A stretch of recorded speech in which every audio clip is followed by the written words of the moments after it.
Hey, hello and welcome. This is Orzhel again. It's June 12th. I'm putting out a much shorter version of a video, and this is going to be more an update, quick update for June and end of May. I know the last one ran kind of long.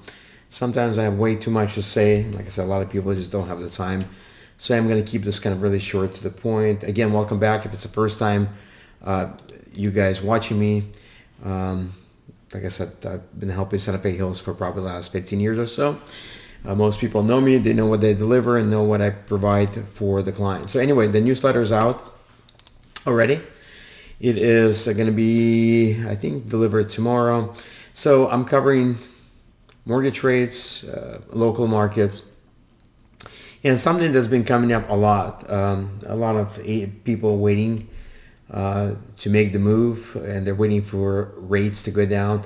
I'll talk to you about why I think it's a really bad idea. It's not the best idea possible, because I think you may be on the wrong side of this transaction. And I think that's pretty much it. We'll keep it really simple, really quick. Anyway, once again, my name is Orzhel, broker, owner of Realty Max. Welcome again, and we're going to be covering Santa Fe Hills. So let's start with mortgage rates. So mortgage rates have kind of dipped under 7. I've seen them as low as 6.75. With certain points, you can get them down to probably lower 6s. So definitely better than last month when we were above 7. So they are improving. And what I'm seeing right now is a little more buyers are coming in the market. And as you've been watching things, this market is continuing to move up. Slower, but still up. It doesn't matter where you are in San Diego or San Marcos, still things are moving up. As you know, San Marcos is kind of booming with the university expanding, with the hospital coming in. Everything else is kind of putting the squeeze and really increasing demand for people wanting to buy in this area. Unfortunately, the builders will not be able to catch up because the cost of building has skyrocketed, and really the only way they're able to make anything affordable is to create either condos or townhouses.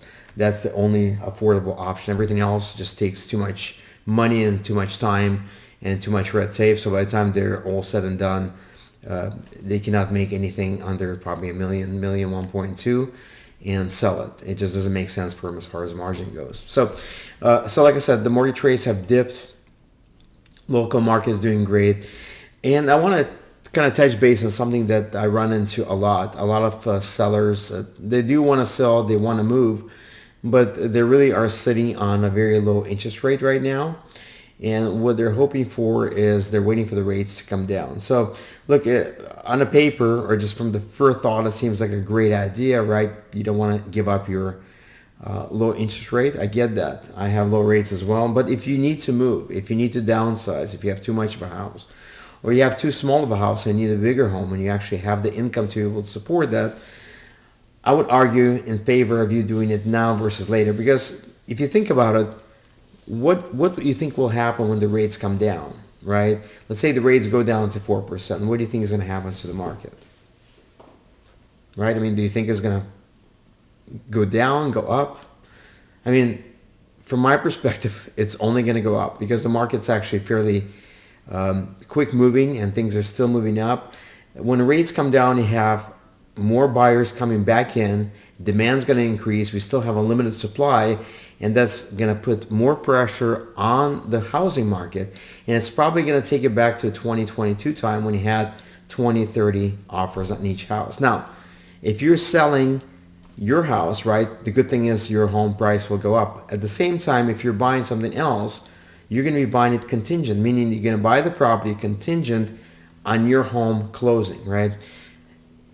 In a situation where you have 15, 20 offers on the table, most sellers will not accept your offer.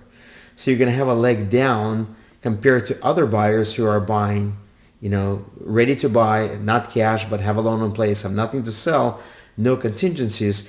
So the problem with waiting is you're likely going to have a very, very hard time buying a home for yourself, the one you need. Now, if you do it now, there's less, there's still demand, but there's probably less demand. So you can buy that. You can actually do that transition where you're kind of selling and buying another property, maybe you're almost closed on your property and you can still make a contingent offer and get it closed, because sellers are going to be more open to it if the price is right, obviously. Whereas if you do it when the rates come down, I think you're going to have a very difficult time doing that. So please keep that in mind. I think, like I said, people really don't account for the fact that demand is going to go further through the roof, and you're going to have a very hard time competing with buyers who are non-contingent. Okay, so if you need to move, if you want a bigger house, if you want to move somewhere else, the best thing to do, like I said, ultimately, if you can keep the house, right? And if you're able to buy, just buy, because ultimately if the rates come down, you can refinance. But again, if the rates come down and you're going to be buying at that time, you're going to be competing with a lot more people. And if you're getting outbid now, you're going to be outbid for sure later. Okay, so basically that's really what I want to cover this month. Just those few points. As far as what we have, as far as the closings here in Santa Fe Hills, when you guys get it, you can kind of look it up. We had 1241 Kaya Fantasia that has closed, 3-bedroom, 3-bath. Actually, it's 3, 2.5, 1,500 square feet or so. Built in 1995. It's an older Paloma neighborhood. Closed at $975. Closed at the end of the month, 5/31. 710 Via Barquero closed. It's a smaller home, 3-bedroom, 2-bath, single story. I think that had a bit of a view. It was on the west side of Barquero, and that closed at $1 million. I think the asking price was, I want to say $980 or so on that one. That wasn't my sale. Another one that closed was 1223 Kaya Prospero, and that's 4-bedroom, 2.5-bath, 1,915 square feet. Closed at $1,061,000, and it was in the market for, it looks like, about 2 days. Closed on the 3rd of May. And the last one that I'm going to talk about is 762 Camino Magnifico. 4-bedroom, 2.5-bath, 2264 square feet. Built in 1999. It's an older home, not a KB home. That closed at $1,212,000. Okay, so that's really all the closings. We have a couple of more that are pending. One thing I wanted to touch base before I let you guys go. One thing that I've noticed, and you probably noticed as well, there's some properties just stay in the market forever. This is a great market, right? Seller's market. People are just buying homes, nonstop. But there's still a few homes every month. I'd say about 5% of the homes listed in Santa Fe Hills to 8% that never sell. They either go off the market, or they're just, I see a price reduction, pass a price reduction, pretty aggressive price reduction. But what happens is, like I said, the home is stale. And I just don't get it. Why would someone who wants to sell the house be in that situation? There's no need for it. And just a quick shameless plug for myself. As I mentioned before, like I said, you already know I've been selling in Santa Fe Hills for the last 20 years probably, or 15, 20 years or so. And we always get considerably higher prices. We have a unique way of selling, unique strategy of getting you a lot more money. Anywhere from 40, we've hit 300,000 above asking on a Via Barquero home as well. So we get you a lot more money than anybody else, because we use a totally different process, total different strategy. It makes it more convenient for you, especially if you have kids, if you have pets. We make it super, you get it done over a weekend. By Monday, we'll have this resolved and you'll be in escrow by Tuesday. So like I said, if you are thinking of selling and you're waiting for the rates to go down, feel free, like I said, to reach out. Let's talk about it. Let's see what you have. I can run some numbers because many of you know I'm also a mortgage broker. So I can run the numbers for you and kind of tell you which way is probably the best way for you to go.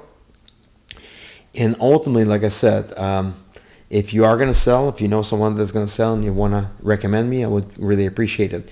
And last thing I want to say is about the notepads. I know a lot of you are not getting the notepads. I do have them. I just don't want to throw them everywhere because I'm getting a lot of complaints from people. I'm not sure why. It's kind of funny. A lot of complaints I'm getting are for renters, not from homeowners, which is really, really interesting. But anyway, I have them. All you have to do is just text me your info. I'll drop them off. I'll mail them off. You'll have them if you want them. I definitely have some here. So that's all I want to say. Have a wonderful, wonderful June. Hopefully we have a lot of sunshine, not too much gloominess. And if you have any questions before the next time you see me, feel free to reach out. Okay, thank you so much. Bye-bye.